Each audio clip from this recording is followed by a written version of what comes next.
If we don't have your data, we can't make the product better. In 2026, if you buy this product, it is because you're okay with that social contract. You have to be okay with this for the product to be useful. That's the deal. You give them your home and your money, and they give you a smarter robot. And that's why I'm calling Neo a lie. It's not a fake robot, but it is being marketed as autonomous, and it isn't. It is not a finished home assistant. It's a training system.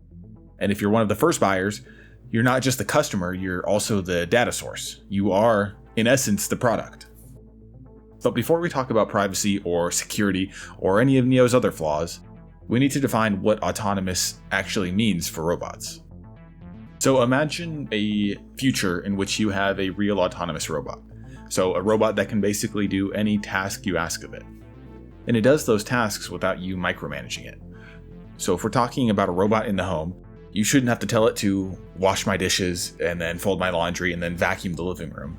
It should just know that you want those things done.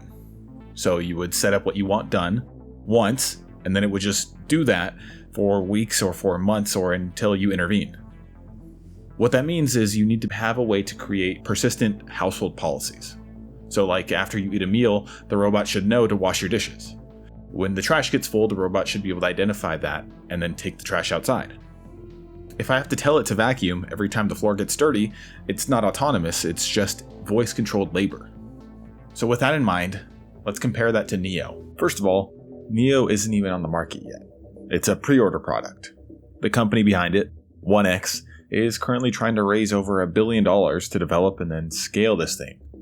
And what that means is they will do their absolute best to hype this product up with promises that they most likely have no way of keeping, at least not fully.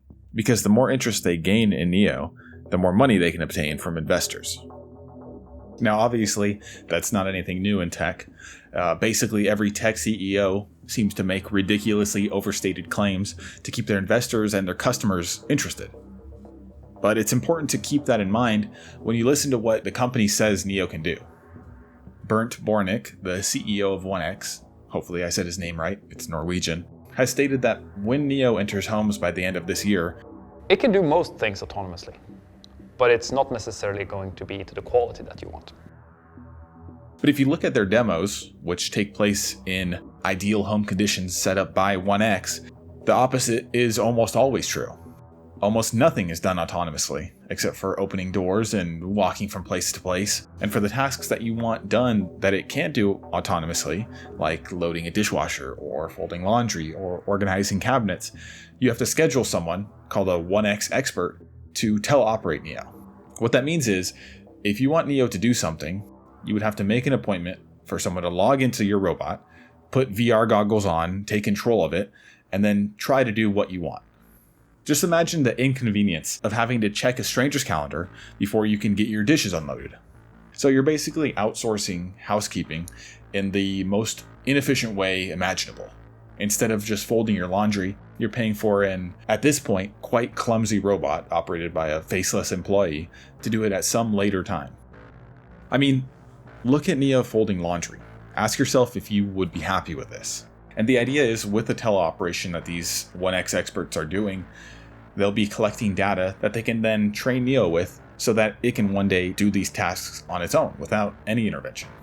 To put that another way, you are paying that $20,000 price tag to let this proof of concept robot into your home so that it can collect data.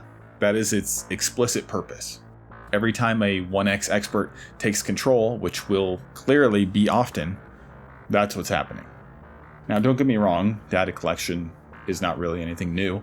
Basically, every tech company out there is collecting data on you constantly that they can then take and sell to advertisers. At this point, most people are used to that. But think about the scale of data collection that's going on here. It is much different. Neo has cameras and microphones and sensors that it uses to move around, listen and respond to commands, and when it's teleoperated, to stream that camera and mic to some operator. When an expert is controlling Neo, a light on the side of its head will light up and let you know. But ask yourself if that is really enough. At the end of the day, this is a remote access system that you are bringing into your home. Remember, you have no idea who these teleoperators are. You are trusting the company's hiring process and background process to make sure these people that are in your house are not freaks. 1X has said that the early adopters will have dedicated teleoperators assigned to their specific house. The purpose of that is to build familiarity, but that doesn't really satisfy me. I mean, you're basically bringing a stranger with a camera into your private home and then letting them get familiar with it. What happens when one of these employees decides to be a little creep and watch their customer in the shower? I mean, that's a bit extreme, but it's not like that's impossible. These early adopters will be able to geofence parts of their home off, but like any safety mechanism, I think it's safe to assume that can be jailbroken. Or what about a hacker? Could someone take control of one of these Neo robots and then operate it without enabling that light on the side of its head? You would have no idea that you're being watched and recorded in your own home. Let's just assume that every single employee 1X hires to do this job is operating completely by the books, and hackers are unable to do anything like taking control of these robots. Think about what a data breach could do in this situation. What would it look like when this robot, which is constantly collecting data on you and your home and your life, has its data stolen? Home layouts, entry points, your schedule, when you're sleeping, when you're at work, all stolen by someone. Every tech company promises privacy, and pretty much every tech company has also had data breaches. The data that someone could steal here would be far beyond anything that you've seen before. This is much beyond just losing your email password or your Netflix account.